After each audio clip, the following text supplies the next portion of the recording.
Welcome back, Red Shirts, to another exciting episode of the Red Shirt Interviews. Yay. That show that somehow we get cool people to talk to us. I still can't figure it out. Nope. I say that every episode, don't I? Yep. I still can't figure it out, and one of these days maybe I will. But we've been very blessed to have a lot of awesome people come on the show and talk to us.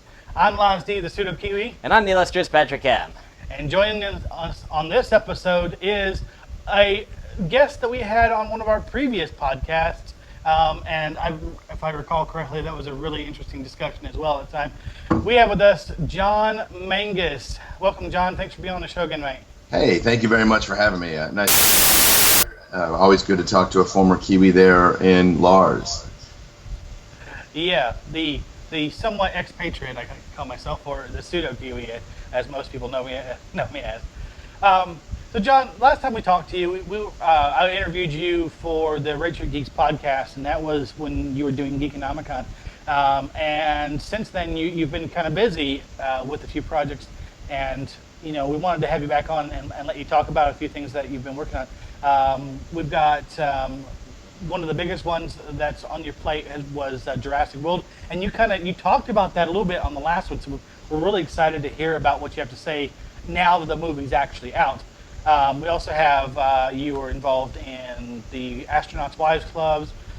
You're working on the CBS series Zoo, and you've got a couple other ones that are kind of in the works as well right now. So why don't you go ahead and start off? Talk to us a little bit about Jurassic World again. That's the one we really want to know about. Jurassic World comes out tomorrow, but it's already been previewed before that. It's a fantastic movie. It is a direct sequel to the first one. They're not saying 2 and 3 didn't really exist, but Steven Spielberg, who was actually there, I didn't get to meet him, but I get to see him, saw him last year when we filmed, and it was really interesting because it comes out the 12th, which is today, basically. And when we were filming it this time in New Orleans last year, in June 12th, and they made a big announcement. It's 1 year until it airs, and now it's here. It's going to be a really good film.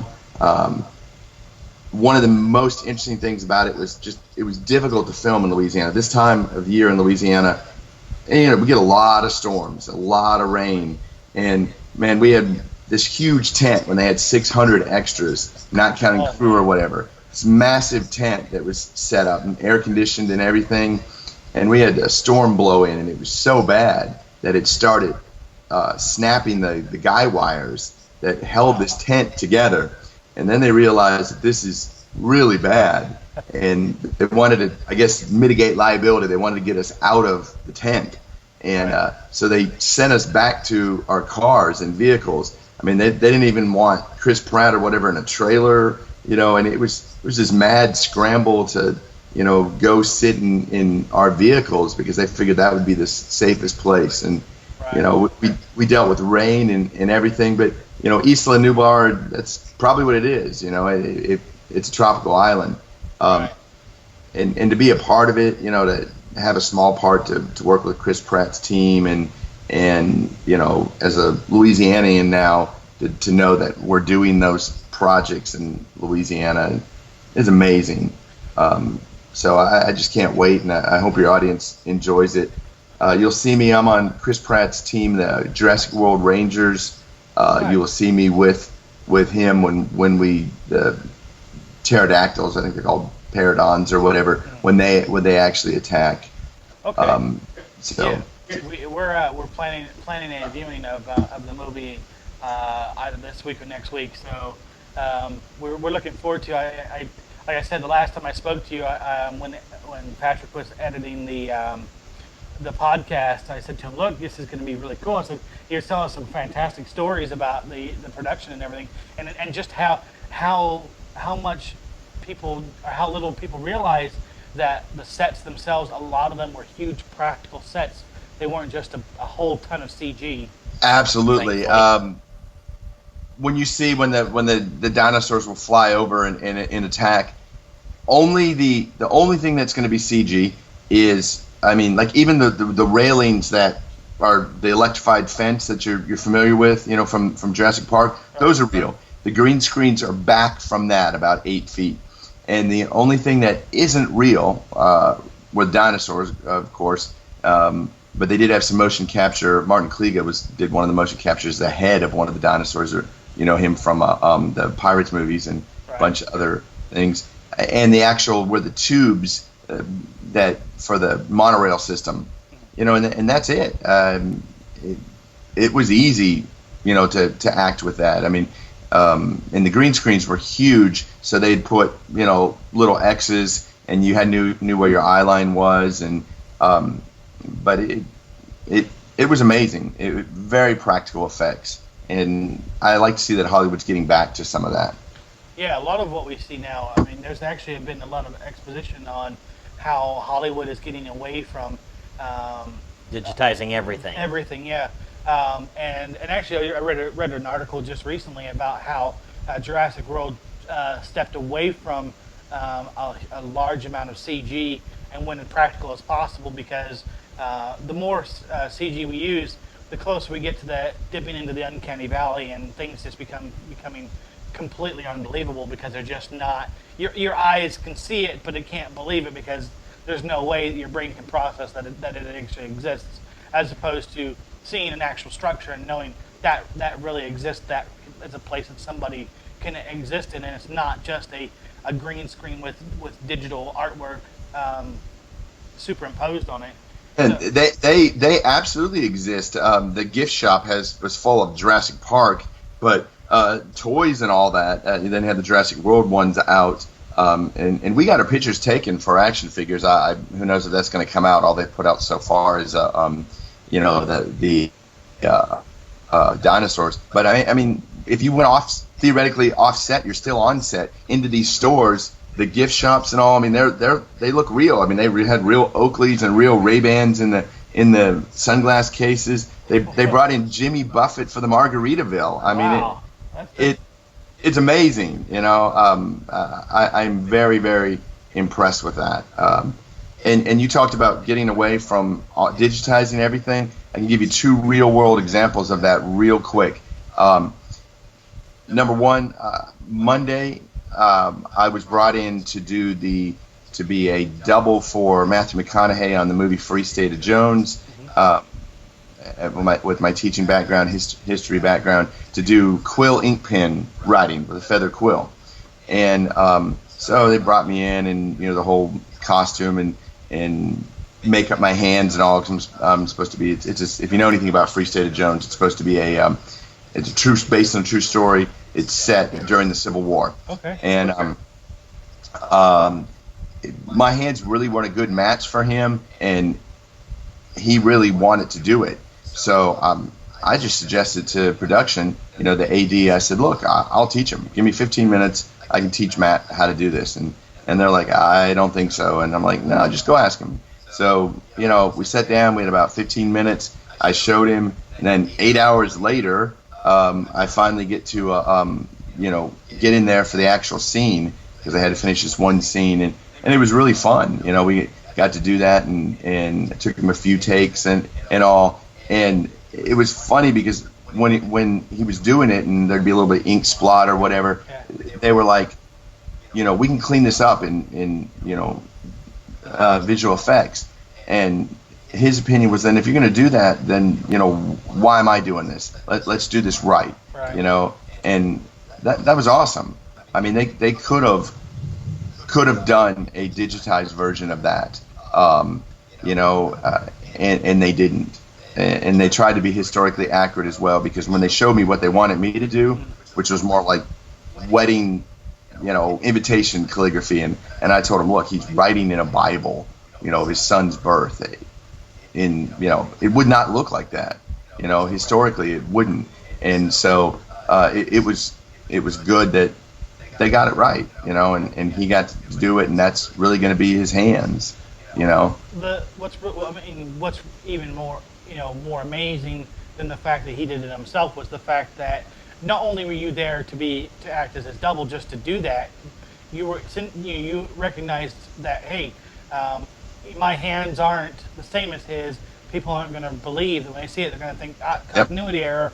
That's not his hands, Yes. So instead of saying, well, you know what, not my problem, you stepped up and said, no, I know how to do this. I'll show this guy how to do it. And you sat down and not only did you work with a great actor, you taught him a new skill, and that's kind of a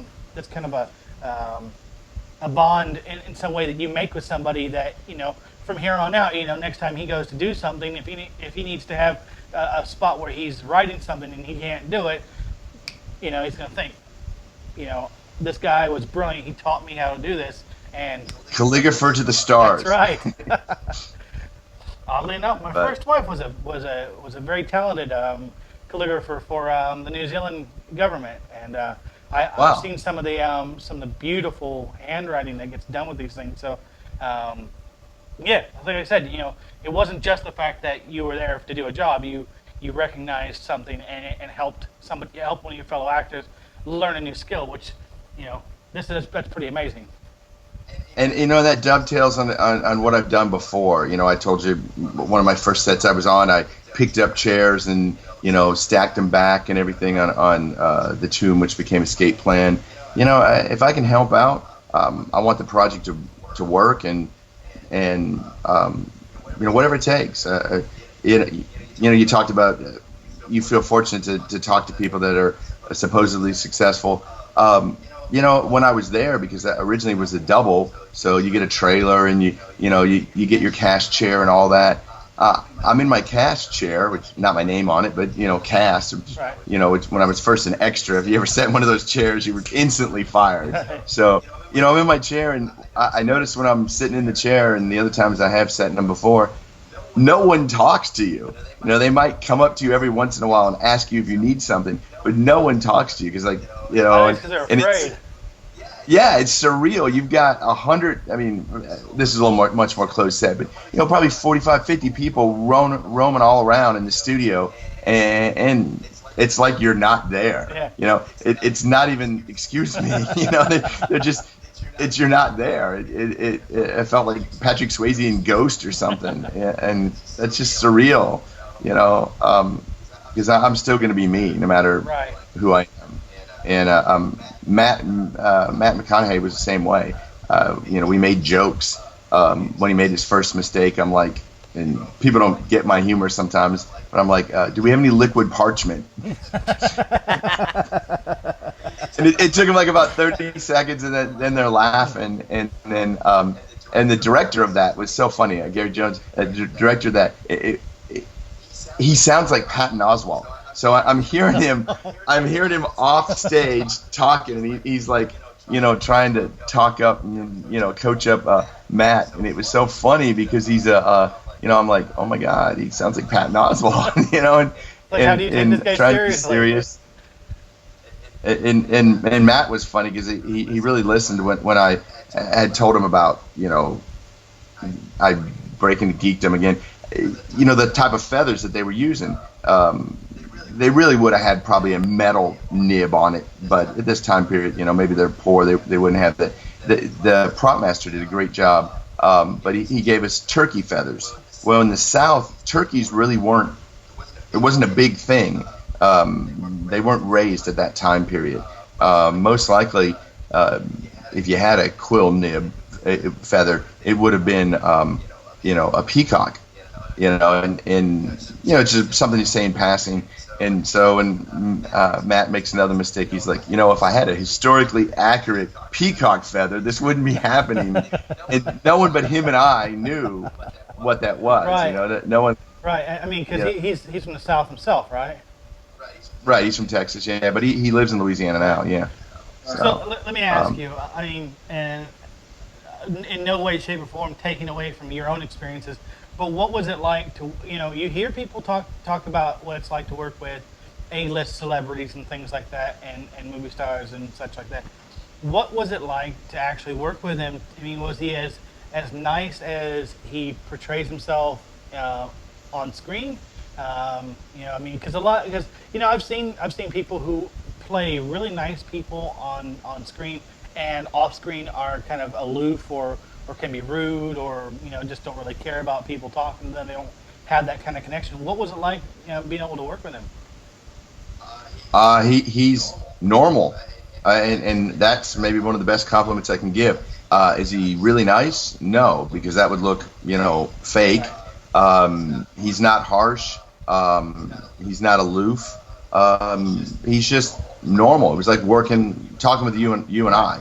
So I didn't.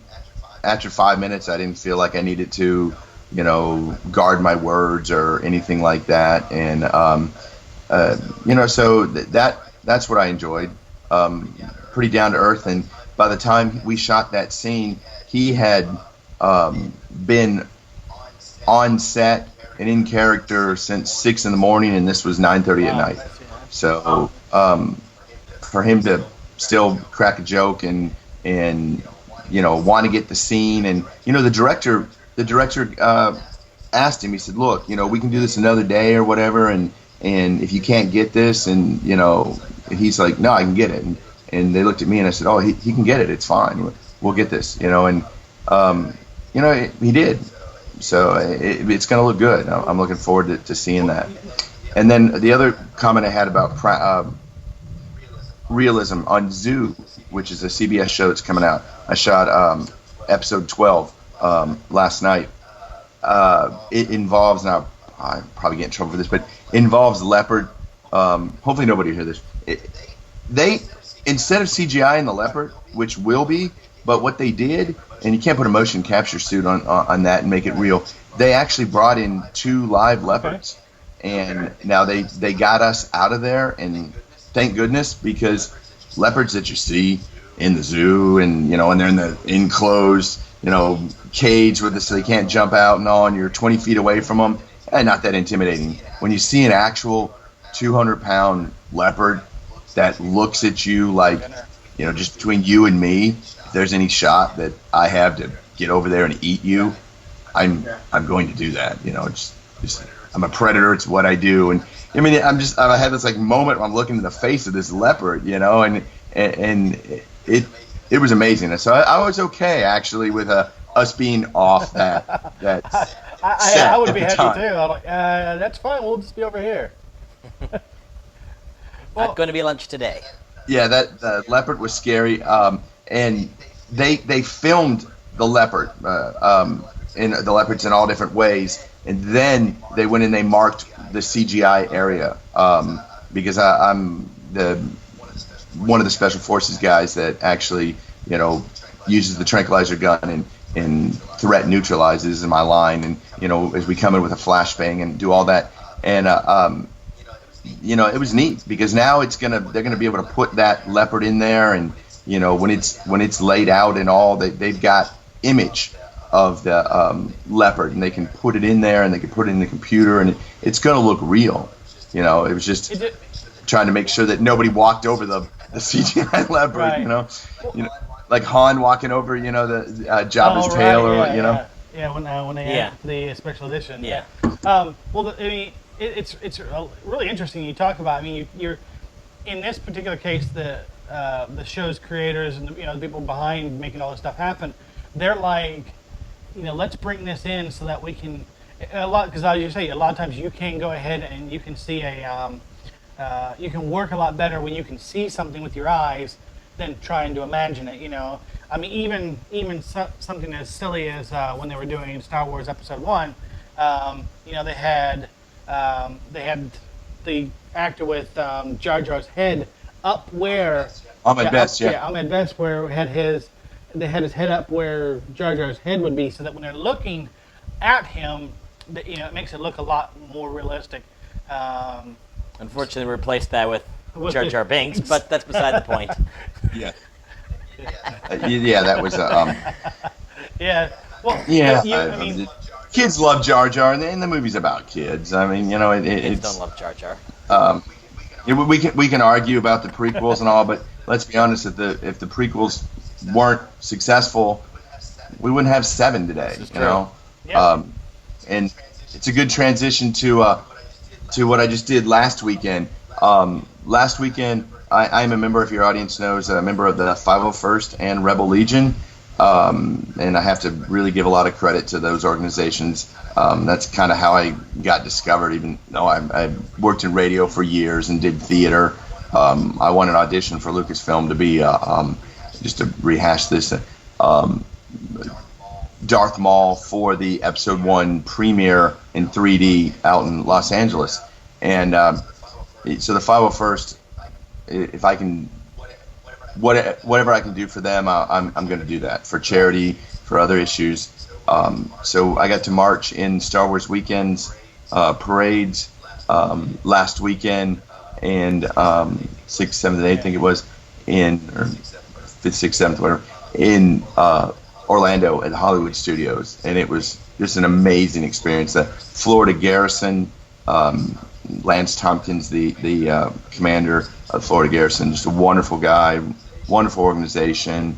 The charitable work they do is amazing, and we have a lot of fun. If you're interested, tell your audience, the 501st, 501st.com, find your local garrison. It's a lot of fun. Just be careful of the Florida Garrison party room, because Are those stories that are for off camera, John? yes, Off camera. Avoid the shot challenge. That's what I'm saying. But yeah, it was fun. It's a great organization and a lot of fun. That's one of the really cool things is that, as you said, you get in behind them because they were integral in towards helping you getting kind of to where you are able to go today. So whenever you get a chance, you always give back to the organization.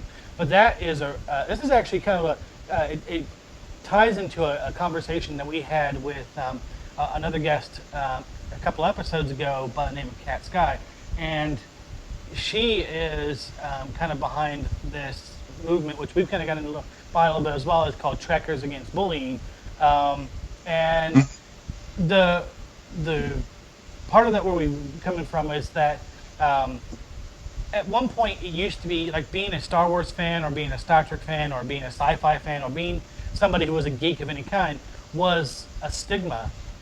People were bullied or they were treated differently because of this. Yeah. But now you look at it's cool. It's cool to be a fan. It's cool. When people mention the 501st, immediately, in not in just our circles, people who are even vaguely familiar with the franchises know, the 501st is, Those geeks that dress in stormtrooper armor. That's right.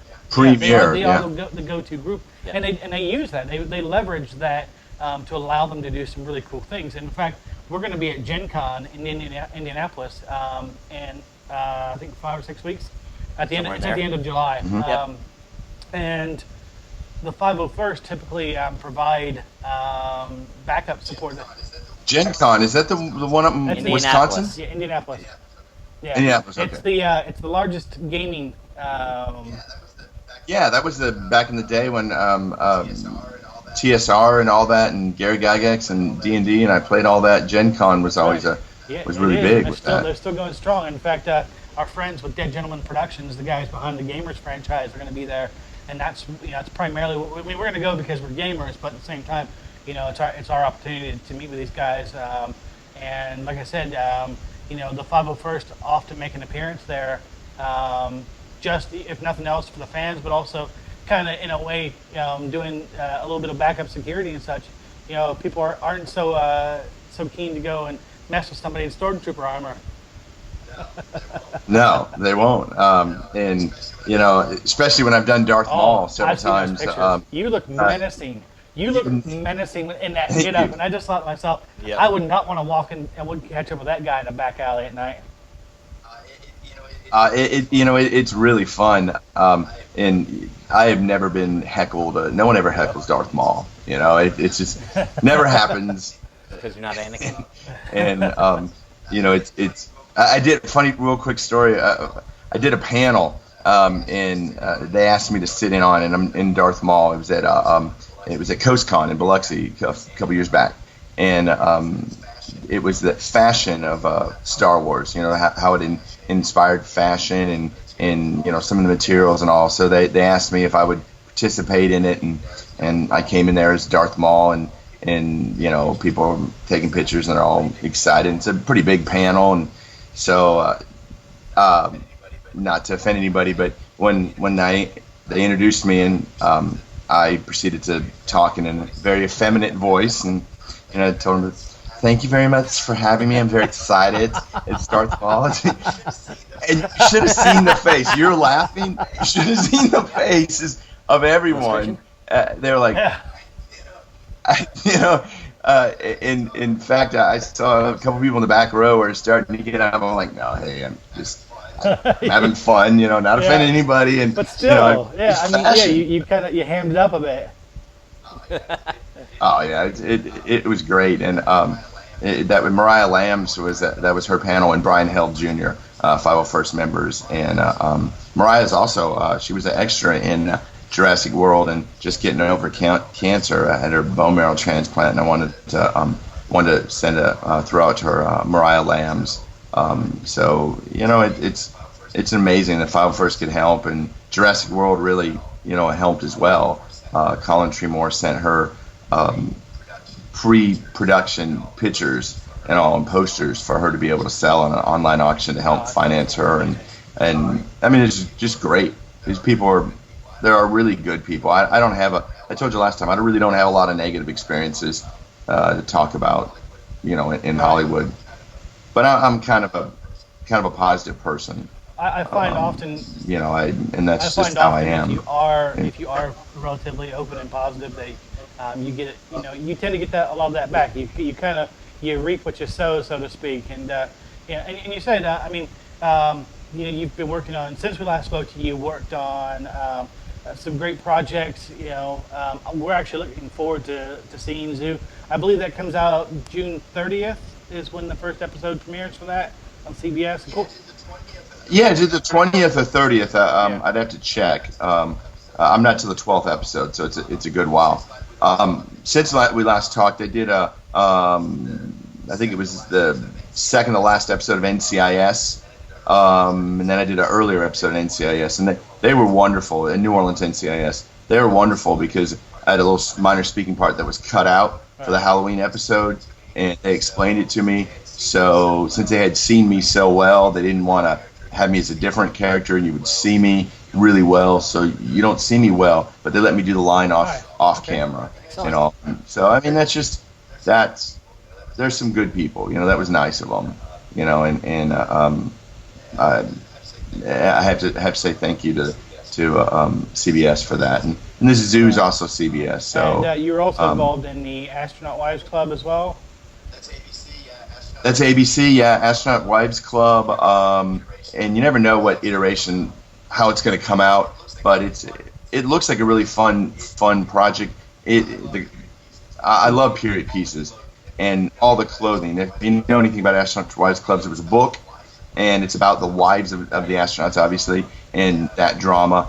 But I play a theater manager, and I'm wearing this outfit from a suit and bow tie from the 1960s, and it's like shimmery. I'm sure it's made of polyester or whatever, but I mean it's a suit that's 40 years plus old, and I mean you could wear it today. It would look nice, so there's a scene in there, and I don't know which episode it is. It's like a miniseries, but it's a scene in there where we will not allow, my theater won't allow African Americans into the theater, and this is in Houston. So there's a big protest out front, and one of the astronauts and wives, discover this, and I have to make a stand, because if they make a stand, this reflects NASA and the U.S. government, and and I don't want to give away too much, but it was interesting, and I argue with the police officers, and I don't want these protesters in front of my theater, So who knows what's going to make, and if it goes on at all, but it was fun. Yeah, we'll keep an eye out for it. Well, John, we love talking to you all the time. I mean, this is our second chance to talk to you, and we hope to get to talk to you a lot more as you keep working. We've fortunately just run out of time for this episode.